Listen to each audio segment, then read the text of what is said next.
சிவபெருமான் துணை கொண்டு அருளிய மாணிக்கவாசகர் ஐயா துணை கொண்டு இந்த அடியேனின் சிற்றறிவு கேட்டியவாறு அந்த சிவபுராணத்தை பதிந்து அதற்கான விளக்கத்தையும் கொடுக்க கடமைப்பட்டுள்ளேன். ரொம்ப தெளிவா சொல்லப்பட்டது சிவபுராணம். தொடக்கம் அப்படிங்கிறது ஒண்ணு இல்லை. யாருக்கு தொடக்கம் அப்படிங்கிறது இருக்காது. இந்த சிருஷ்டியை படைத்தவருக்கு தொடக்கம்ங்கிறது இருக்காது. தொடக்கம் ஒருத்தருக்கு இருக்கு அப்படிங்கும் போது அவரே யாரோ படைச்சிருக்காங்க அப்படின்னு தான் அர்த்தம். அப்ப சிவபெருமான் எப்படிப்பட்டவர்னா தொடக்கம் இல்லை, முடிவும் இல்லை.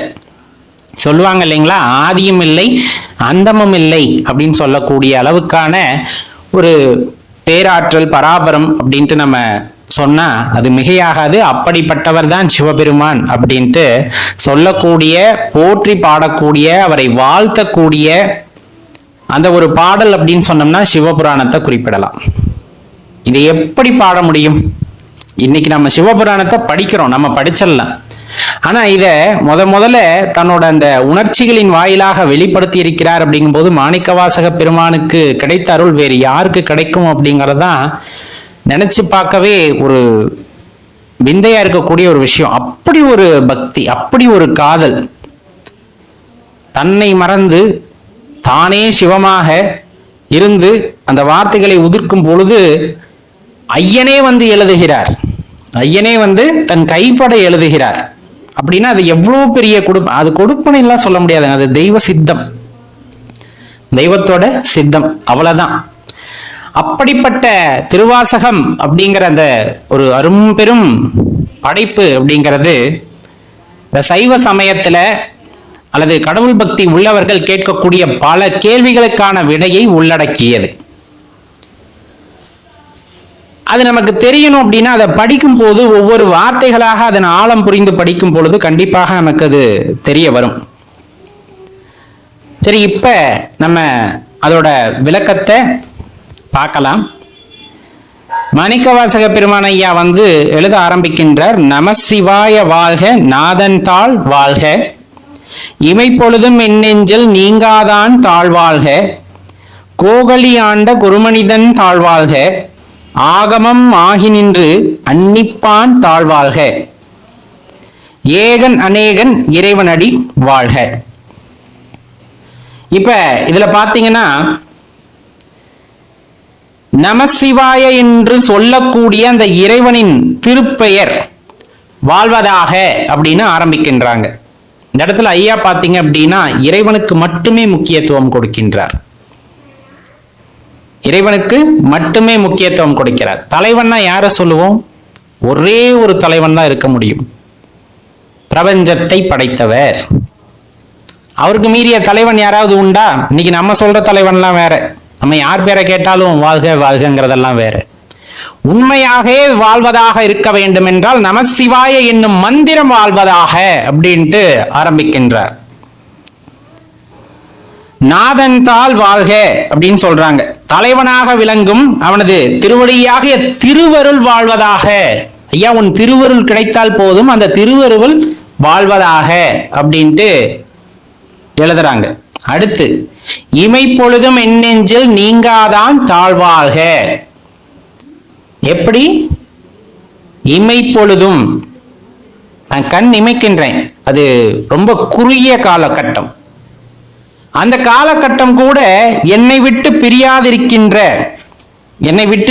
பிரியாதிருக்கின்ற நீங்காத ஐயனின் திருவடிகள் வாழ்வதாக அப்படின்னு சொல்றாங்க. கோகலி ஆண்ட குருமனிதன் தாழ்வாழ்க. திருப்பெருந்துறையில மாணிக்கவாசக பெருமான ஆட்கொண்ட அந்த ஒளி பொருந்திய மணி போன்றவனின் திருவடிகள் வாழ்வதாக அப்படின்னு அதுக்கான விளக்கத்தை கொடுக்கறாங்க. ஆகமம் நம்ம சொல்றோம் இல்லைங்களா, வேதம் ஆகமம் இந்த மாதிரி சொல்றதுல ஆகமமாகி நிற்கின்றாயே இறைவா, அப்படி ஆகமமாகி நின்று இனிமை செய்பவனின் திருவடி வாழ்வதாக அப்படின்ட்டு குறிப்பிடப்படுது. அடுத்து ரொம்ப முக்கியமான வரி, ஏகன் அநேகன் இறைவனடி வாழ்க. ஐயா, ஏகன் அநேகன் இறைவனடி வாழ்க. நம்ம அடிக்கடி இந்த விஷயத்த சொல்லுவோம். இறைவன் ஒருவராகவும் பலராகவும், எப்படி பலராக? பல உயிர்களுக்குள் இருந்து பலவாகவும் விளங்குகின்ற. நீங்க ஒருத்தரா பார்க்கும்போது அவர் ஒருத்தர், நீங்க சக ஜீவராசிகளில் எல்லாம் சிவத்தை காண்கிறீர்கள் என்றால் அவர் பலவாகவும் இருக்கின்றார். ஆனா அது அவருதான். தெளிவா புரிஞ்சுக்க வேண்டிய விஷயம், அது அவருதான். பலவாகவும் விளங்குகின்ற இறைவனின் திருவடி வாழ்வதாக அப்படின்னு அது வரலும் வரிகளை முடிக்கின்றார். அடுத்து, வேகம் கெடுத்தாண்ட வேந்தனடி வெல்க, பிறப்பருக்கும் பிஞகந்தன் பெய்கலல்கள் வெல்க, புறத்தார்க்கும் சேயோன் தன் பூங்கலல்கள் வெல்க, கரம் குவிவார் உள்மகிழும் கோண்கலல்கள் வெல்க, சிரம் குவிவார் ஓங்குவிக்கும் சீரோன் கலல் வெல்க. பாடல். இப்ப எல்லாத்துக்குமே ஒரு அவசரம் அப்படிங்கிறது இருக்கும். நம்ம இப்ப வீடு வாங்க போறோம், சீக்கிரமா வீடு வாங்கணும். சம்பாதிக்க போறோம், எடுத்ததுமே 1 லட்சம் ரூபாய் வாங்கணும். அந்த மாதிரி நிறைய விஷயம் இருக்கு இல்லையா? அந்த மாதிரி இறைவனை பற்றி நான் தெரிந்து கொண்டேன். அப்ப என்ன ஆகுது? ஒரு வேகமானது ஏற்படுகிறது. நான் இந்த பிறவியிலேயே, இப்பவே, இன்னும் 1 வாரத்துல, 1 மாசத்திலேயே நான் இறைவனை அடைந்து விட வேண்டும் அப்படிங்கிற மாதிரியான ஒரு வேகம் வந்தோம். அந்த விரைந்து அடைய வேண்டும் என்ற மனதில் தோன்றிய அந்த எண்ணத்தின் வேகத்தை கெடுத்து ஆட்கொண்ட அருள் செய்த அந்த மன்னனது திருவடி வெற்றி பெறுக அப்படின்னு சொல்றாங்க. ஏன் அப்ப வேகங்கிறது தப்பா அப்படின்னா, நல்லா தெரிஞ்சுக்கங்க. சிவத்தை உணர வேண்டும், சிவத்தை அனுபவிக்க வேண்டும். அது இந்த கூடு அதற்காக கொடுக்கப்பட்ட கூடு. அப்ப இறைவனை உணர்ந்து கொள், அவரை அனுபவி, தவறில்லை. அது உனக்கு கொடுக்கப்பட்ட காலம் வரையிலும் அனுபவி. ரொம்ப வேகம், ரொம்ப அவசரப்பட வேண்டாம் அப்படிங்கறத அதுல தெளிவா சொல்றாங்க. நான் அவசரப்பட்டேன், நான் ரொம்ப வேகமா இருந்தேன், ஆனா அந்த வேகத்தை தடுத்தாண்டாயே, அதற்காக நான் கூறுகிறேன், அது வெற்றி பெற வேண்டும், உனது திருவடியானது வெற்றி பெற வேண்டும் அப்படின்னு சொல்றாங்க. பிறப்பருக்கும் பிஞகந்தன் பெய்கலல்கள் வெல்க. பிறப்பை யாரால அறுக்க முடியும்? யார் ஒருவர் பிறப்பை கொடுத்தாரோ அவரால் தான் அறுக்க முடியும். இது இந்த பிறப்பாக இருந்தாலும் சரி, ஒட்டுமொத்தமாக பிரபஞ்சமாக எடுத்துக்கொண்டாலும் சரி, யார் ஒருவர் தோற்றினாரோ அவரால் தான் அழிக்கவும் முடியும். சம்ஹாரமூர்த்தி அப்படின்ட்டு நம்ம சொல்லுவோம். இந்த மாதிரி பிறப்பறுக்கக்கூடிய அந்த தன்மையை உடைய வேறெருக்கும் தலைக்கோலம் அணிந்தவனின் வீர கலல் அணிகள் திருவடிகள் வெற்றி பெறுக அப்படின்ட்டு குறிப்பிடுறாங்க. புறத்தார்க்கும் சேயோன் தன் பூங்கலல்கள் வெல்க. புறத்தார்க்கும், அதாவது சிவநெறிக்கு புறம்பானவர்கள் அப்படின்னு சொல்றது. எப்பவுமே அந்த ஒண்ணு இருந்துகிட்டே இருக்கும். சிவம் இருக்கிறாரா, சிவன் இருக்கிறாரா அப்படின்ட்டு, அல்லது வேறு வேறு சமயங்களிலிருந்து பலவாறாக கேள்வி எழுப்பப்படும். நம்ம தான் கேள்விக்கு ஆட்படுபவர்களே இல்லையே, எல்லாம் சதா சிவனென்று இருப்பவர்கள். அப்ப எந்த கேள்வி கேட்டாலும் அதற்கான பதில் அளிக்கப் போவதும் தேவையில்லை. ஒண்ணு, ஏன்னா சிவத்தை உணர்ந்தவர்கள், அது சிவனால் ஏற்படுத்தப்பட்ட விஷயம். நீ உணர வேண்டும் என்று இருந்தால் அது உணர முடியும். ஒரு சிலர்லாம் எதற்குமே வாய்ப்பு இருக்காது. ஏன்னா அவங்க மனசுல துளி கூட நம்பிக்கை இல்லாதப்ப அந்த மாதிரி நபர்களையும் இறைவன் ஆட்கொண்டிருக்கிறார், இல்லை என்றெல்லாம் சொல்லவில்லை. ஆனா தூற்றிக்கொண்டே இருப்பது அப்படிங்கிறது, உள்ள இருக்கக்கூடிய உண்மையை புரியாமல், புரிந்து கொள்ள முயற்சி கூட செய்யாமல், வெறுமனே நாத்திகம் என்ற பெயரில் பேசிக்கொண்டு இருப்பவர்கள் எல்லாம் இருக்கிறார்கள் அல்லவா? அப்படி இருக்கின்றவர்களிடமிருந்து விலகி நிற்கும் அவனது பூ போன்ற மெல்லிய திருவடிகள் வெற்றி பெறுக அப்படின்னு குறிப்பிடுறாங்க. கரம் குவிவார் உள்மகிழும் கோண்கலல்கள் வெல்க, சிரம் குவிவார் ஓங்குவிக்கும் சீரோன் கலல் வெல்க. கைகூப்பி வணங்குறவங்களோட உள்ளத்துல மகிழ்ச்சியை உண்டாக்கக்கூடிய அந்த அரசனது திருவடிகள் வெற்றி பெறுக அப்படின்னு குறிப்பிட்டு, தலை தாழ்த்தி வணங்குவோரை மேன்மடைய செய்யும் சிறப்புடையவரின் திருவடிகள் வெற்றி பெறுக அப்படிங்கிற இடத்துல கொண்டு நிக்கிறார். தலை தாழ்ந்து, தெளிவா புரிஞ்சுக்கணும். தலை தாழ்ந்து, தாழ்த்தி. ஏன் தலை தாழ்த்திட்டோம் அப்படின்னா, நம்மளுக்கு தலைகணம் இல்லை, அகங்காரம் இல்லை, உண்மையான பக்தி உணர்வுடன் நம்ம அந்த இடத்துல நிக்கிறோம். அப்படி நிக்கிறவங்களோட வாழ்க்கைய மேன்மை அடைய செய்யக்கூடிய சிறப்பு உடையவனின் திருவடிகள் வெற்றி பெறுக அப்படின்ட்டு குறிப்பிடுறாங்க. அதை யாரால செய்ய முடியும்? இறைவனால மட்டுமே செய்ய முடியும்.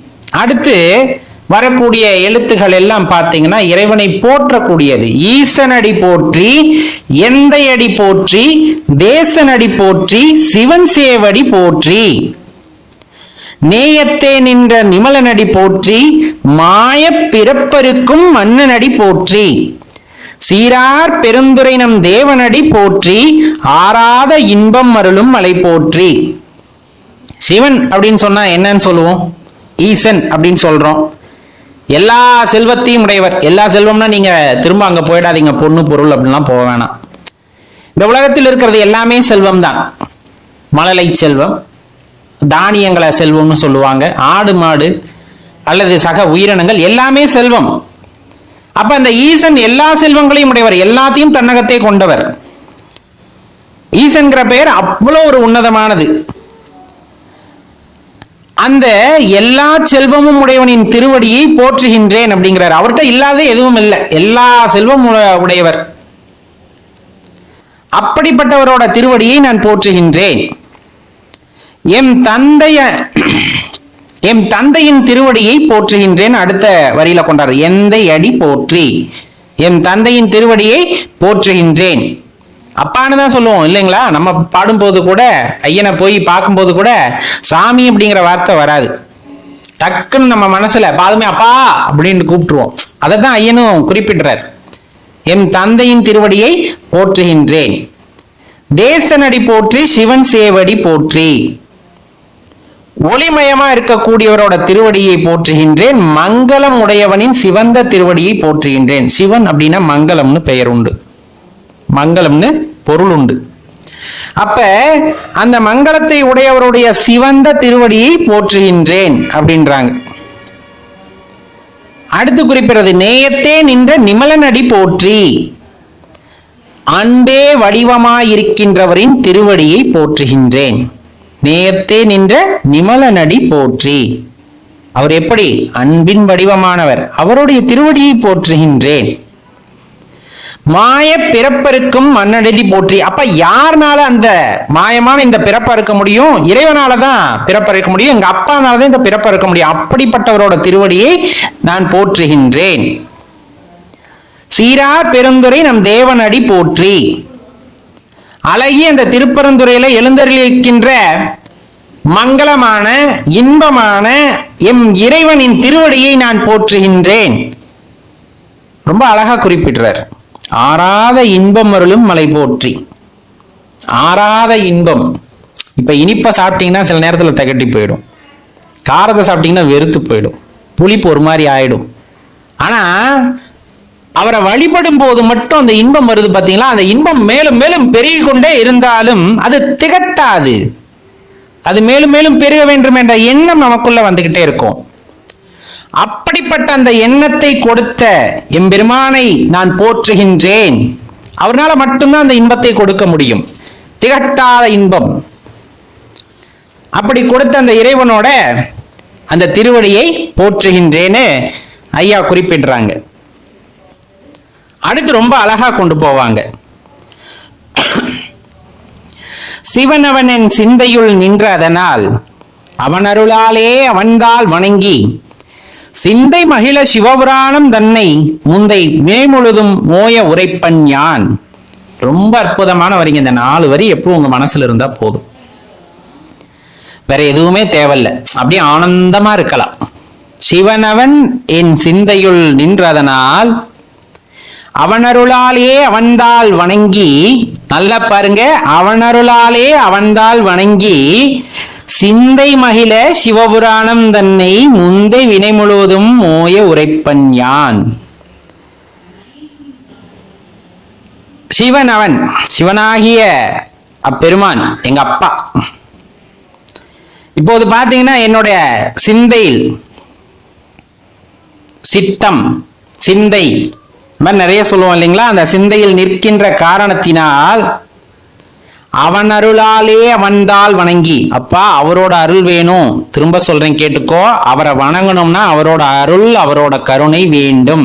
அவன் அருளாலே அவன்தாள் வணங்கி, சிவபெருமானோட திருவடிகளை வணங்கி அந்த சிந்தையில் சொன்ன சிந்தையில மகிழ்ச்சி உண்டாகுமாறு சிவபுராணம் அப்படிங்கிற இந்த பாடலை பழைய வினைகள் முழுவதும் கெடுமாறு நான் சொல்லுகின்றேன் அப்படிங்கிறாங்க. நான் செய்த தீவினைகளாகட்டும் எல்லா கெடுவினைகளாகட்டும் அதெல்லாம் போகும்வாறு முழுவதும் கெடுமாறு நான் சொல்லுகின்றேன் அப்படின்ட்டு அழகா சொல்றாங்க தெளிவா. அந்த ரெண்டாவது வரி நம்ம சொன்னதுல ரொம்ப முக்கியம். அவன் அருளாலே அவன்தாள் வணங்கி. இன்னைக்கு சிவபெருமான நீ வழிபடுறானா, நீ செய்த பூர்வ புண்ணியம் பூர்வ ஜென்மம் அந்த மாதிரி கர்மா இது மாதிரி எல்லாம் தாண்டி ஐயனோட பார்வை உனது மீது இருக்கிறது, உன் மீது அவருடைய கருணை பார்வை இருக்குதுன்னா தான் நீ அவரை வழிபட முடியும். ரொம்ப தெளிவா தெரிஞ்சுக்க வேண்டிய விஷயம். நிறைய பேர் சொல்லுவாங்க சிவபெருமான வழிபடுறவங்களை பார்த்து, சொல்லாத வார்த்தைகள் இல்லை, கேட்காத கேள்விகள் இல்லை, தூற்றாத வார்த்தைகள் இல்லை, ஆனாலும் அதை மீறி நாம் வழிபடுகின்றோம் என்றால் அவருடைய கருணையை பெற்றவர்கள் நாம், ஐயனோட பார்வையை பெற்றவர்கள் நாம். அதை நம்ம தெளிவா தெரிஞ்சுக்கணும். அவ்வளவு அரும்பெரும் பிறப்பு நாம், கொடுப்பனைசாலிகள். ஐயனோட நாமத்தை சொல்றதுக்கே அவரோட அனுமதி வேணும், அவரை வழிபடுறதுக்கு அவரோட அனுமதி வேணும் போது அவரை உயிரா நினைச்சிட்டு இருக்கேன், அவரை என்னோட அப்பாவா நினைச்சிட்டு இருக்கேன் அப்படிங்கும் போது நான் எவ்வளவு கொடுப்பனை செய்தவன் என்பதை நாம் எப்பொழுதுமே நினைவில் கொள்ள வேண்டும். அடுத்த பாடலுக்கு வர்றாரு. கண்ணுதலான் தன் கருணை கண்காட்ட வந்தெய்தி, எண்ணுதற்கு எட்டா எழிலார் கடலிறைஞ்சி, விண்ணிறைந்து மண்ணிறைந்து மிக்காய் விலங்கொலியாய், எனிருந்து இலையிலாதானே நின்பெரும் சீர் பொல்லா வினையேன் புகழுமாறு ஒன்றியேன் அப்படின்னு பாடல்ல வர்றாங்க. கண்ணுதலான் அப்படின்னா நெற்றியில கண்ணுடைய பெருமான் அப்படின்ட்டு பொருள். நுதலான் அப்படின்னா நெற்றியில கண்ணுடையவர் அப்படின்ட்டு பொருள் கொள்ளப்படும். அந்த வகையில முக்கன் அப்படிங்கறத அதை சொல்றாங்க. அருள் நோக்கம் செய்தால்தான் எண்ணத்திற்கு எட்டாதவனின் வீர கலல்கள் அணிந்த அழகிய திருவடிகளை கண்டு வணங்கினேன் அப்படின்னு சொல்றாங்க. சாதாரண விஷயம் அல்ல, அவரோட அருள் இருக்கும் போதுதான் இதெல்லாம் நடக்குது அப்படிங்கிறத சொல்றாங்க. அவரோட அழக சொல்லணும், அவரோட அறிவை பத்தி சொல்லணும், அவரை பத்தி சொல்லணும் அப்படின்னா நமக்கு அந்த அளவுக்கு இயலுமா அப்படிங்கிற வினாவோடைய இது வருது. என்னதற்கு எட்டா எழிலார் கடலிறைஞ்சி, விண்ணிறைந்து மண்ணிறைந்து, வானுலகம் மண்ணுலகம் என்று எல்லா உலகங்களிலும் நிறைந்து விளங்கும் ஒளி உடம்பினை உடையவனே. நீங்க பிரபஞ்சத்துல எங்க எடுத்துக்கிட்டாலும் சரி, விண் மண் நம்ம சொல்லக்கூடிய பார்க்கக்கூடிய எல்லா இடங்களிலும் ஒளி உடம்பை பெற்று விளங்கக்கூடிய எல்லை இல்லாதவர் எம்பெருமான். அளவிட்டு சொல்ல முடியுமா? அத இதுதான் எல்லை அப்படின்னு பிரபஞ்சத்துக்கு அளவிட முடியுமா? அது நம்மால் முடியாது. அளவிட்டு சொல்ல முடியாத எல்லையற்ற பரம்பொருளே, உன்னுடைய சிறப்ப தீவினை உடையனான், நல்வினை தீவினை. அப்ப அவரை தாழ்த்திக்கிறார் ஐயா. தீவினை உடையனான் எப்படி உன்னை புகழ்ந்து பேசுறதுன்னு தெரியாம நிற்கிறேன்.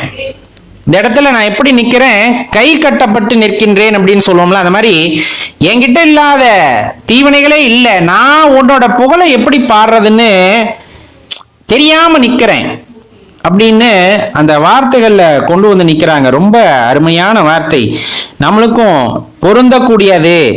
பொல்லா வினையேன் புகழுமாறு ஒன்றறியேன். ஆனா ஒரு விஷயம் ஐயா, இந்த இடத்துல இறைவனை மிகைப்படுத்தி அல்லது இறைவனோட அந்த பெருமையை கூற வேண்டும் என்று சில இடங்கள்ல பார்த்தா ரொம்ப தன்னை அடியாருக்கும் அடியான் அப்படிங்கிற மாதிரி கீழிருந்து மேல் பார்ப்பார்.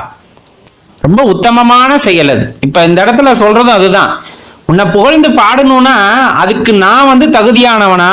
ஏன்னா என்கிட்ட அவ்வளவு தீவினை இருக்கே, என்னை நீ ஆட்கொண்டு இருக்கிறாயே, நீ எவ்வளவு கருணையாளன். அதுதான் இதோட பொருள். நம்ம தெளிவா புரிஞ்சுக்கணும். இப்ப நம்ம நினைப்போம் இல்லைங்களா, நிறைய நம்ம கிட்ட கெட்ட பழக்கம் எல்லாம் நிறைய இருக்கு.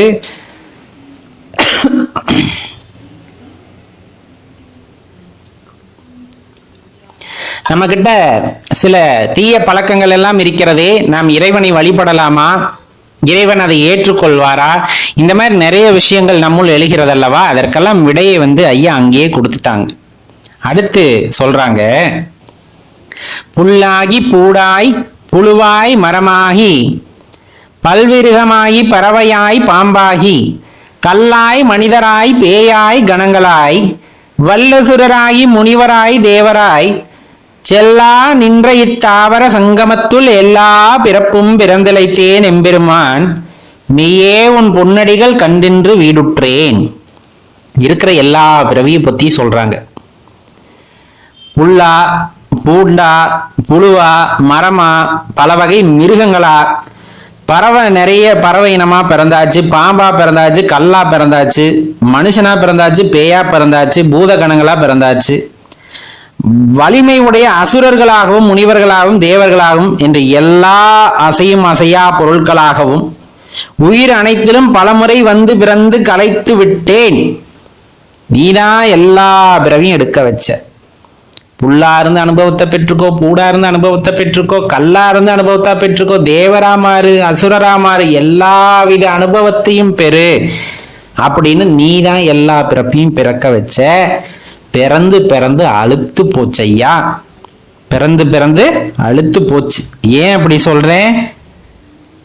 உன்னை காணக்கூடிய, உன்னை அடைய வேண்டிய அந்த நாள் தான் எனக்கான சிறப்பான நாள். எல்லா பிறவையும் பிறந்து பிறந்து உன்னைத்தான் தேடுகின்றேன், தேடினேன், அதிலேயே நான் அழுத்து விட்டேன்.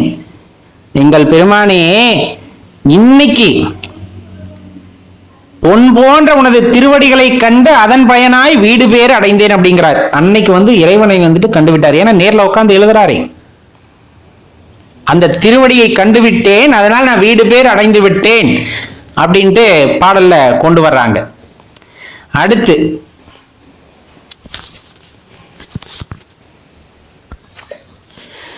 உய்ய என் உள்ளத்துள் ஓங்காரமாய் நின்ற மெய்யா விமலா விடைப்பாகா வேதங்கள் ஐயா என ஓங்கி ஆழ்ந்தகன்ற நுண்ணியனே வெய்யாய் தனியாய் யமான விமலா பொய்யாயின எல்லாம் போயகல வந்தருளி மெய்ஞானமாகி மிளிர்கின்ற மெய்சுடரே. எஞ்ஞானம் இல்லாதான் இன்பப் பெருமானே அஞ்ஞானம் தன்னை அகல்விளக்கும் நல்லறிவே. இந்த உடல் யாம் உய்யும் பொருட்டு, உயிர் வாழும் பொருட்டு எம் உள்ளத்தில் ஓங்கார பொருளாய் நின்று அருள் செய்த உண்மை பொருளே. ஐயா நல்லா தெரிஞ்சுக்குங்க, சிவம் நம்ம உடல்ல இருக்கும் போது வரலும் தான் நம்ம மனித பிறவி அல்லது இந்த உயிருள்ள பிறவி அப்படிங்கிறதெல்லாம். அந்த சிவம் இந்த உடலை விட்டு போய்விட்டால் சவமாகி விடுவோம். அழகா சொல்றாங்க, உய்ய என் உள்ளத்துள் ஓங்காரமாய் நின்று, இறையாய் நின்று என்னை உய்ய வைக்கின்றாய், வாழ வைக்கின்றாய். நீதான் உண்மை பொருள், பருப்பொருள் சொல்லுவாங்க. அந்த பருப்பொருள் நீதான். மலம் இல்லாதவனே, மாசு மலம் இல்லாதவனே, இடபத்தில் ஏறி வருபவனே, விமலா விடைப்பாக சொல்றாங்க, இடபத்தில் ஏறி வருபவனே, மறைகள் எல்லாம் ஐயா என்று ஓலமிட்டு அழைத்தும் அதற்கு அப்பால் ஆழ்ந்தும் அகன்றும் நுணுகியும் இருப்பவனே. அதான் அங்க சொல்றாங்க, வேதங்கள் ஐயா என ஓங்கி ஆழ்ந்து அகன்ற நுண்ணியனே.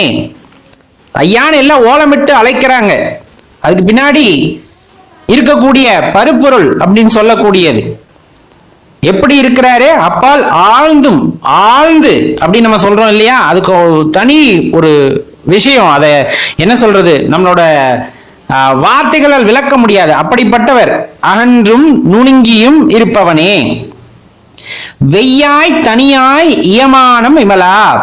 வெப்பம் போல வெப்பமும் உண்டு உன் உருவத்துல, குளிர்ச்சியும் உடையவர், உயிர் கூட்டங்களில் கலந்து நிற்பவர். என்ன நம்ம தான் சொல்லிட்டோம் ஏற்கனவே சொன்ன மாதிரி, எல்லா உயிர்களும் அநேகனாக அப்படிங்கிற வார்த்தையை பயன்படுத்தினார் ஐயா. அதான் இந்த இடத்துல உயிர் கூட்டங்களில் கலந்து நிற்பவனே, பொய்யாயின எல்லாம் போயகல வந்தருளி,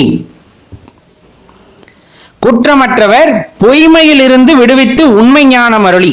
பொய்யாயின எல்லாம் போயகல வந்தருளி மெய்ஞானமாகி மிளிகின்ற மெய்சுடரே. இந்த உலகத்துல எல்லாம் பொய் அப்படின்னு காமிச்சா அப்ப உண்மையான ஒரு விஷயம் இருக்கணும்ல. யாருனால இதெல்லாம் பொய்ன்னு காட்ட முடியும்? உண்மையான ஒருத்தரால தான் இதெல்லாம் பொய்ன்னு காட்ட முடியும். உன்னால அது முடியும், அதை நீ செஞ்ச. எந்த வகை அறிவும் இல்லாதவனாகிய எனக்கு இன்பத்தை அளித்த பெருமானே, எஞ்ஞானம் இல்லாதான் இன்பப் பெருமானே, அஞ்ஞானம் தன்னை அல்விளக்கும் நல்லறிவே. அறியாமை என்னும் இருளில் நான் இருக்கின்றேன் என்றால் அந்த அறியாமையை போக்கக்கூடிய ஆற்றல் யாருக்கு இருக்கிறது என்றால் உனக்கு மட்டும்தான் இருக்கிறது.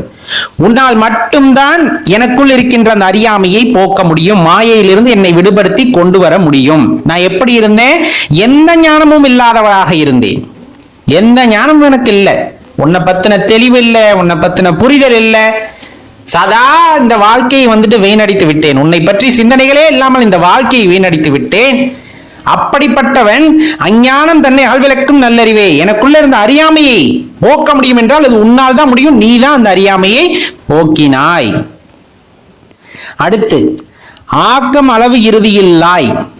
முடிஞ்சிச்சு. இந்த இடத்துலதான் சொல்றாங்க, தோற்றம் இருப்பு இறுதின்னு உனக்கு எதுவுமே இல்லை. அனைத்துலகும் ஆக்குவாய், காப்பாய், அழிப்பாய், அருள் தருவாய், போக்குவாய், என்னை புகுவிப்பாய் நிந்தொழுவின். 5 தொழில் சொல்லுவாங்க. படைத்தல், காத்தல், அழித்தல், மறைத்தல், அருளல். இந்த 5 தொழிலையும் செய்யக்கூடிய பெருமான் யாருன்னா இறைவனை சொல்லுவாங்க. அப்ப இந்த தொழிலை எல்லாம் யாரு செய்யறாங்கன்னா நீதான் செய்யற.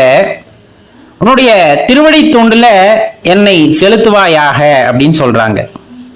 பூவில் மனம் போன்றவனே, அவரை எப்படியெல்லாம் புகழ்ந்து பேசணும் அப்படின்னா ஐயலாவால மட்டும்தான் முடியும். நாற்றத்தின் நேரியாய், இந்த பூல இருக்கக்கூடிய வாசம் நீ. தூரத்தில் இருப்பவனும் நீயே. நீ தூரத்தில் இருக்கிறேன்னு பாக்குறேன், பார்த்தா பக்கத்துல இருக்க, அப்ப அண்மையில் இருப்பவனும் நீயே. அதைத்தான் சொல்றாங்க. சேயாய் நனியானே.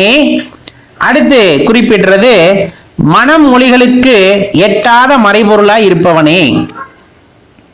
உன்னால உன்னை கண்டுபிடிக்கணும் அப்படின்னா மனசு அப்படிங்கிற விஷயம், மொழியால, இந்த மாதிரி எதனாலையும் உன்னால அவ்வளோ எளிதா அவ்வளோ எளிதா கண்டுபிடிக்க முடியாது. உண்மையான பாசம் அப்படிங்கிறது தேவை அப்படிங்கிறத தெரிஞ்சுக்கணும். அதைத்தான் அடுத்து சொல்றாங்க. கரந்தபால் கண்ணலோடு நெய் கலந்தால் போல சிறந்தடியார் சிந்தையுள் தேனூறி நின்று பிறந்த பிறப்பருக்கும் எங்கள் பெருமான். இந்த பசும்பால் கறக்குறீங்கன்னு வச்சுக்கோங்க. கறந்தீங்கன்னா அப்படியே ஒரு இளம் சூடா இருக்கும். அதை எடுத்து அப்படியே குடிச்சிங்கன்னா ஒரு தித்திப்பு தெரியும். அந்த தித்திப்புல இனிப்பு மட்டும்தான் இருக்கு அப்படின்னா உள்ள நெய் இருக்கு, ஆனா 2.5 கலந்து இருக்கு. நெய்யை பக்குவப்படுத்தினா தான் வெளியே கொண்டு வர முடியும். மேற்போக்கா பார்த்தோம்னா அது பால், அதுல ஒரு இனிப்பு சுவை இருக்கு அப்படிங்கிறது மட்டும் நமக்கு தெரியும். ஆனா அதுக்குள்ள என்னவோ இருக்கு, நெய்யும் கலந்து இருக்கு. அப்படி அடியார்களோட சிந்தையில கலந்திருக்க, அதாவது 2.5 கலந்து விட்டார். தனியா பிரிச்சு பார்க்கவே முடியாது. அடியார்களோட சிந்தையில இருக்கின்ற இறைவனை தனியாக பிரித்து பார்க்க முடியாது. தேன் போல இன்ப ஊற்றாய் நிற்பவனே. தேன் போல, அதாவது தேனூறி நின்று பிறந்த பிறப்பருக்கும் எங்கள் பெருமான் அப்படின்னு சொல்றாங்க. நீதான் என்ன பண்ற? 2.5 கலந்து நிற்கின்ற நீதான் அந்த பிறப்பையும் கொடுத்து அந்த பிறப்பையும் அறுக்கக்கூடிய எங்கள் பெருமான். உன்னால மட்டும்தான் பிறப்பை அறுக்க முடியும் அப்படின்ட்டு குறிப்பிடுறாங்க. அடுத்து சொல்றது நிறங்களோர் 5உடையாய். என்னென்ன நிறம்? பொன்னிறமா குறிப்பிடுவாங்க, கருநிறமா குறிப்பிடுவாங்க, பளிங்கு நிறமா குறிப்பிடுவாங்க, சிவந்த நிறமா சொல்லுவோம், வெள்ளை நிறமா சொல்லுவோம். இந்த மாதிரி 5 நிறங்களுடையாய். விண்ணோர்கள் ஏற்ற மறைந்திருந்தாய் எம்பெருமான். தேவர்கள் இடைவிடாது வணங்குறாங்க. வெளிப்பட்டு அருளாது மறைந்து இருக்கும் பெருமானை. அதாவது நம்ம நினைக்கிறோம் மனுஷங்க தொடர்ந்து வழிபட்டா தான், அதாவது ரொம்ப வழிபட்டா கூட இறைவனை பார்க்க முடியல அப்படிங்கிறோம். நமக்கு மட்டும் கிடையாது, தேவர்களுக்குமே கூட தொடர்ந்து தவம் செஞ்சாலும் அவர்களுக்கும் அவ்வளவு எளிதில் காட்சி கொடுக்காத பெருமான் அப்படின்ட்டு தெரிந்து கொள்ள வேண்டும். ஏன்னா எந்த ஒரு இடத்துல உண்மையான அன்பு இருக்கிறதோ, எந்த ஒரு இடத்தில் அர்ப்பணிப்பு இருக்கிறதோ அவர்களுக்கு இறைவனுடைய கருணையானது கிடைக்கும் அப்படிங்கிறத தெரிஞ்சுக்கணும். வல்வினையேன் தன்னை மறைந்திட மூடிய மாய இருளை அறம்பாவம் என்னும் அருங்கயிற்றால் கட்டி புறம்தோல் போர்த்து எங்கும் புலடுக்கு மூடி மலம் சேரும் 9 வாயில் குடிலை மலங்க புலனைந்தும் வஞ்சனையை செய்ய விலங்கு மனதால் விமலா உனக்கு கலந்தன்பாகி கசிந்துள்ளுருகும் நலந்தான் இல்லாத சிறியேற்கு நல்கி நிலம் தன்மேல் வந்தருளை நீள்கலல்கள் காட்டி ஞாயிற்கடையாய் கிடந்தடியார்க்கு தாயிற் சிறந்த தயாவான தத்துவனை. நான் ஏற்கனவே உங்களுக்கு சொன்னேன், இறைவனை பெரிய இடத்துல வச்சு மாணிக்கவாசகர் தன்னை ரொம்ப சிறு பிள்ளையா காமிச்சுப்பாங்க. அது மாணிக்கவாசகர் ஐயாவே பெரிய ஒரு அருட்பெரும் சக்தி எப்படி நம்ம சொல்லலாம். இறைவனோட பரிபூர்ண அருளை பெற்றவர் தன்னை எப்படி ஒப்புமை செய்கிறார், ஞாயிறும் கடையாய் கிடந்தடியார்க்கு, நாயை விட அப்படின்னு சொல்லிட்டு அந்த இடத்துல தன்னை தாழ்த்தி கொள்கின்றார். எனக்கு அருள் செய்தவரே அப்படின்னு சொல்றாங்க. அது ரொம்ப அழகா உள்ள வரும் இந்த இடத்துல. வல்வினை ஏன் தன்னை மறைந்திட மூடிய அப்படின்னு ஆணவ மலை இருள் இருக்கு இல்லையா, அதுல கட்டுண்டு கடந்தேன். சொல்ல போனா அந்த ஆணவ மலம் அப்படிங்கிறது என்னோட அறிவை மறைச்சிருச்சு, நான் என்ன செய்யணும் அப்படிங்கிறத மறைச்சிருச்சு. அப்படியெல்லாம் இருந்தேன், அதுல இருந்து என்ன வெளியே கொண்டு வந்த அந்த நல்வினை தீவினைன்னு சொல்லுவோம், 2 விஷயம். அந்த நல்வினை தீவினை அப்படின்னு சொல்லக்கூடிய விஷயம், அந்த கை இதெல்லாம் இருக்கு இல்லைங்களா, ஆகிய அந்த 2 கயிறால அரிய கயிற்றினால் கட்டி புழுவும் அழுகும் உள்ள இருக்கும். அழுக்கும் வந்துட்டு உள்ள இருக்கும். இந்த உடம்ப சொல்றார், ஒன்றும் இல்லை. அழுக்கு ஒழுகும் இந்த 9 ஓட்டைகளோடு கூடிய உடம்பு நவத்வாரங்கள்னு சொல்லக்கூடியது. நம்ம உடலோட அமைப்பு உள்ள, நம்ம வெளி தோட்டத்தை தான் பார்க்க அழகா இருக்கும் அப்படி இப்படிலாம் சொல்றோம். ஐயா உள்ள சொல்றாரு, அதாவது நாற்றம் எடுத்து போயிடும் அப்படிப்பட்ட இந்த உடம்பு மேல ஒரு தோளால போர்த்தி தந்திருக்க. இந்த 5 புலன்களும் எப்ப பார்த்தாலும் சூழ்ச்சி பண்ணிக்கிட்டே இருக்குது. அதை கொடுத்திருக்க, 5 புலன்களையும் கொடுத்திருக்கிறாய். அந்த 5மே சூழ்ச்சி செய்யக்கூடியது. எப்ப பார்த்தாலும் உன்னை நினைக்கவே விட மாட்டேங்குது, உன்னை பார்க்க விட மாட்டேங்குது, உன் நாமத்தை கேட்க விட மாட்டேங்குது, ஏதாச்சும் ஒண்ணு பண்ணிக்கிட்டே இருக்கு. அப்படிப்பட்ட அந்த ஒரு 5 புலன்களையும் கொடுத்திருக்கிறாய். அதனாலதான் என் மனசு என்ன ஆயிடுச்சு, கலக்கமாயிடுச்சு. இப்ப இந்த மும்மலங்களுக்கெல்லாம் அப்பாற்பட்டு நிற்கக்கூடியவன் நீ மட்டும்தான், நாங்கெல்லாம் இல்ல. மும்மலங்களுக்கும் குற்றங்களிலிருந்து விடுபட்டு நிற்கக்கூடியவன் நீ ஒருவனே. இந்த உடம்புல, என் உடம்புல புலன்கள் மனமும் இழிந்த தன்மையை உடையதாய் இருந்ததால் உன்னோடு கலந்து அன்பு செய்து கசிந்துருகும் நிலையை நான் பெற முடியவில்லை. ஆரம்பத்துல எல்லாமே வஞ்சகம் இல்ல, எல்லாமே இது தவறான சிந்தையிலே போயிட்டு இருந்தனால உன்னை பத்தி தெரிந்து கொள்வதற்கான நேரமும் இல்லை, உன்னை அறியவும் முடியவில்லை. இப்படி எந்த நலமும் இல்லாத இந்த சிறியன் மீது இரக்கம் கொண்டு எப்படி என்ன கட்டி தழுவன, இந்த அடியன்கிட்டையும் இந்த சிறியோன்கிட்டையும் அருளி சென்றிருக்கின்றாயே, உன்னுடைய புகழை நான் என்னான்னு பாடுறது. இது மூலியமா தான் நான் தெரிஞ்சுக்கிட்டேன், நான் இருக்கிறதுலே மோசமான என் உடலு இந்த 9 துவாரங்கள் வழியா எப்ப பார்த்தாலும் அந்த கசிவுகள் வெளியாகிட்டு இருக்கு. உள்ள புழு, அந்த ஒரு அழுக்கு, இதெல்லாம் கூடி எல்லாத்தையும் வச்சு மேல ஒரு தோலை மட்டும் போர்த்தி தந்துட்ட. இப்படிப்பட்டதுல 5 புலன்களையும் வச்சு அந்த 5 புலனும் நான் சொல்றதை கேட்க மாட்டேங்குது, ஒவ்வொன்றும் ஒவ்வொரு மாதிரி வேலை செஞ்சுட்டு எப்ப பார்த்தாலும் நான் நினைக்காமையே பண்ணிட்டு இப்படியே இருந்தாலும் என்னை ஆட்கொண்ட பாத்தியா, அவனோட அந்த அருளை நான் என்னன்னு சொல்றது அப்படின்ட்டு சொல்லிட்டு தான் அடுத்து சொல்றாங்க. நாயினும் கடையாய் கிடந்த அடியேனுக்கு தாயை விட சிறந்த அருளை பொழிந்த மெய்ப்பொருள் ஆனாய். முடிஞ்சதுங்களா? இப்ப நான் எப்படிப்பட்டவனா இருந்தேன், நாயினும் கடையேனாய், நாயினும் கடையனாய் கிடந்தேன். அப்படிப்பட்டவனுக்கும் அருள் செய்தாயே, தாயை விடந்த சிறந்த அருளை பொழிந்த மெய்ப்பொருளானாய், நீதான் உண்மை பொருள்னு புரிய வைத்தாய். அடுத்து சொல்றாங்க, மாசற்ற சோதி, உன்கிட்ட ஒரு குற்றத்தையும் காண முடியாது. மாசற்ற சோதி, மலர்ந்த மலர் சுடரே, மென்மையானவரு, தேசனே தேனார் அமுதே சிவபுரனே, தேனை ஒக்கும் இனிய அமிழ்தம். தேன் எவ்வளவு இனிமையானது, அது போல அந்த அமிழ்தத்தோட சுவை உடையவர் சிவபுரத்தில் இருப்பவரே. பாசமாம் பற்றறுத்து பாரிக்கும் ஆரியனை. ஆணவ மலக்கட்டு இருக்குல்ல, அதையெல்லாம் அறுத்து காக்கக்கூடிய ஒரு தூயவன் அப்படின்னு சொன்னா சிவபெருமானத்தான் சொல்ல முடியும். நேச அருள் புரிந்து நெஞ்சில் வஞ்சம் கெட பேராது நின்ற பெருங்கருணை பேராரே. அன்போடு ஒரு அருளை கொடுத்து இந்த மனதுல ஒரு வஞ்சனை அப்படிங்கிற அழுக்க போக்க உதவக்கூடிய அருள் வெள்ளம் எங்க இருக்கு அப்படின்னா அது ஓன்ட்ட மட்டும்தான் இருக்கு. அந்த பெரிய நதி போன்றவனே அப்படின்னு சொல்ற பெருங்கருணை பேராரே. பேராறு அந்த ஆற்றல் ஓன்ட்டதான் இருக்கு. எனக்குள்ள இருக்கக்கூடிய இந்த ஆணவ மலக்கட்டை அறுத்து என்னை செம்மைப்படுத்த வேண்டும் அப்படின்னு நினைக்கிறோம் அப்படின்னா அதற்கான தன்மை உடையது நீதான். அதுவும் பேராறு அப்படின்னு அங்க ஒப்புமை செய்யறாங்க. அடுத்து ஆறா அமுதே அப்படின்னு சொல்றாங்க. அது நம்ம ஏற்கனவே சொன்னோம். இது திகட்டாத ஒரு இனிப்பு, உன்ன திகட்டாத அமுதம். ஆறா அமுதே அளவிலா பெம்மானே.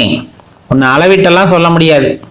திருவண்ணாமலையில ஜோதியா எழுந்து நின்றார் அல்லவா, அடிமுடி காண முடியாதல்லவா, அது மாதிரி அவருக்கு அளவெல்லாம் கிடையாது. ஓராதார் உள்ளத்துள் ஒலிக்கும் ஒளியானே. இப்ப நான் சிவபெருமானை பத்தி தெரிஞ்சுக்கிட்டேன், அல்ல அறிஞ்சுக்கிட்டேன், எனக்குள்ள சிவபெருமான் இருப்பதை நான் உணர்ந்து கொண்டேன். ஆனா சிவபெருமானே இல்லைன்னு சொல்றாங்க இல்லையா, அப்படிப்பட்டவங்களோட உள்ளத்திலும் ஒளியாய் இருப்பவரே, ஒளிந்து நிற்கும் ஒளிமயமானவனே. அதை தெளிவா தெரிஞ்சுக்குங்க. உடல்ல அந்த சிவம் இருக்கவர்கள் தான் அவங்க உயிருடைய ஒரு பொருள். அந்த சிவமானவர்கள் உடலை விட்டு பிரிந்து விட்டால் அவர்களும் சவம் தான். அதுதான் இந்த இடத்துல குறிப்பிட்டு சொல்றாங்க. ஓராதார் உள்ளத்துள் ஒலிக்கும் ஒளியானே. இல்லைன்னு சொல்றவன் உடல்லையும் யாருதான் இருக்கிறது? சிவம் தான் இருக்காரு. நீராய் உருகியின் ஆறுயிராய் நின்றானே. நீர் போல என்னுடைய இந்த உள்ளத்தை உருக செய்து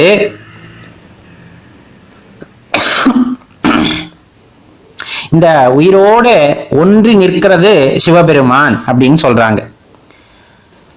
இன்பமும் துன்பமும் இல்லானே. ஐயனுக்கு இன்பம் உண்டா? எதுக்காச்சும் சந்தோஷப்படுவாரா? எதுக்காச்சும் துன்பப்படுவாரா? எதுவுமே கிடையாது. இன்பமும் கிடையாது, துன்பமும் கிடையாது. எல்லாத்துக்கும் அப்பாற்பட்டு நிற்கக்கூடிய ஒரு இறையாற்றல் அப்படிங்கிறத ஐயனை சொல்றாங்க. அன்பர்க்கு அன்பனே யாவையுமாய் அல்லையுமாய் சோதியனே துண்ணுருளே தோன்றா பெருமையனே. எல்லா உயிருக்குள்ளேயும் கலந்து நிற்கின்ற, அதே சமயத்திலையும் விலகி நிற்கின்ற அந்த மாதிரி ஒரு ஒளியானவர் நீ. இருளும் நீயே ஆகின்றாய், வெளிக்காட்டிக் கொள்ளாத பெருமை உடையவனும் நீயே ஆகின்றாய்.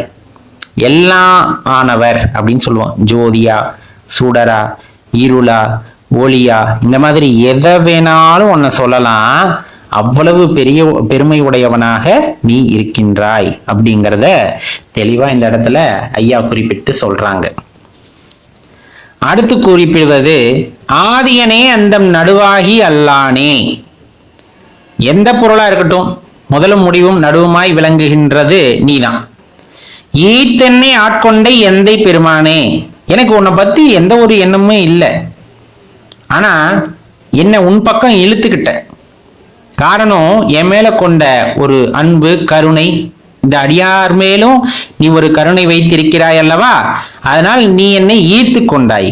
கூர்த்தமை ஞானத்தால் கொண்டுணர்வார் தம் கருத்தின் நோக்கரிய நோக்கே நுணுக்கரிய நுண்ணுணர்வே. கூர்மையான உண்மையான அறிவு கொண்டு உணர்பவருக்கு உணரும் பொருள் ஆனவனே நீதான். நம்ம எப்பவுமே இறைவனை உணர வேண்டும்னா நமக்குள்ள இருக்க அந்த அறிவை பட்டத்திட்டணும் அப்படின்னு சொல்லுவாங்க. அறிவாக விளங்குபவன் இறைவன். அதனால அந்த அறிவை கொண்டு உணர முடியும்னா அது ஒன்ன மட்டும்தான் உணர முடியும். ரொம்பவும் நுணுக்கமான உணர்வாய் விளங்குபவனை ரொம்ப சொல்லுவாங்கல்ல, ரொம்ப மெனக்கடணும் ஐயனை உணர்வதற்கு. அப்படி இருக்கக்கூடிய ஒரு அரும்பெரும் சக்தி அப்படின்னா உன்னைத்தான் சொல்ல முடியும். போதலும் வருதலும் சரி, ஒன்றோடு ஒன்று பொருந்தி நிற்றலும் சரி, இது மாதிரி எதுவுமே உனக்கு இல்லை. போக்கும் வரவும் உணர்வும் இல்லா புண்ணியனே. எங்கேயும் போறதும் இல்லை, அழியறது இல்லை, ஆகிறது இல்லை, ரெண்டும் இணைந்து நிற்கிறது இல்லை. இந்த மாதிரி ஒரு பெரிய புண்ணிய பொருள் அப்படின்னா அது ஒன்றை மட்டும்தான் சொல்ல முடியும். காக்கும் எம் காவலனே. உயிர்களை எல்லாம் காப்பாத்துறது யாரு? நீதான். காண்பரிய பேரொளியே, காண்பதற்கரிய பேரொளி. ஆற்றின்ப வெள்ளமே. ஆற்று நீர் போல ரொம்ப மாசு இல்லாம ரொம்ப தூய்மையா இருக்கின்ற இன்ப பெருக்கு அப்படின்னா நீதான். அத்தாமி காய் நின்ற தோற்றச் சுடர்வொளியாய் சொல்லாத நுண்ணுணர்வாய் மாற்றமாம் வையகத்தின் வெவ்வேறே வந்தறிவாம் தேற்றனே தேற்றத் தெளிவே என் சிந்தையுள் ஊற்றான உன்னார் அமுதே உடையானே. அப்பா மாதிரி தந்தையே, எல்லாத்துக்கும் மேலானவன் நீதான். சுடர் ஒளியா சொல்லவே முடியாத நுண்ணுணர்வா இருக்கிறவனும் நீதான். எப்படி மாறினாலும் சரி அந்த மாற்றத்திற்கெல்லாம் உட்பட்டு இந்த உலகத்துல வேறு வேறு வந்து அறிவாய் நின்று என்னை தேற்றுபவனும் நீதான். ஒரே ஒருத்தர் அல்ல, பலவாகவும் வருகின்றாய், வந்து நின்று அறிவாவும் என்னை தேற்றுவதும் நீதான். அந்த தேற்றத்தினால் ஒரு பொருளை நான் உணர்றேன் அப்படிங்கும் போது அதனால தெளியப்பட்ட பொருளும் நீதான். என்னோட இந்த சிந்தையில இனிமை தரும் அமுதம் போல இனிக்கக்கூடிய பொருள் யாருன்னு பார்த்தா அது நீதான். நான் உனக்கு அடிமை, அவ்வளவுதான். என்னை அடிமையா கொண்டிருப்பது யார் அப்படின்னா நீ மட்டும்தான். உன்னை தவிர வேற யாருக்கு நான் சேவகம் செய்ய மாட்டேன். அதான் ரொம்ப அழகா குறிப்பிடுறாங்க, சிந்தையில் ஊற்றான உன்னார் அமுதே உடையானே. அடுத்து வர்றது வேற்று விகார விடக்குடம்பின் உள்கிடப்ப. இது ரொம்ப ஓலமிட்டு சொல்லக்கூடிய ஒரு விஷயம். வேற்று விகார விடக்குடம்பின் உள்கிடப்ப ஆற்றே நம் ஐயா அரணே ஓ என்றென்று போற்றி புகழ்ந்திருந்து பொய்கெட்டு மெய்யானார் மீட்டிங்கு வந்து வினை பிறவி சாராமே.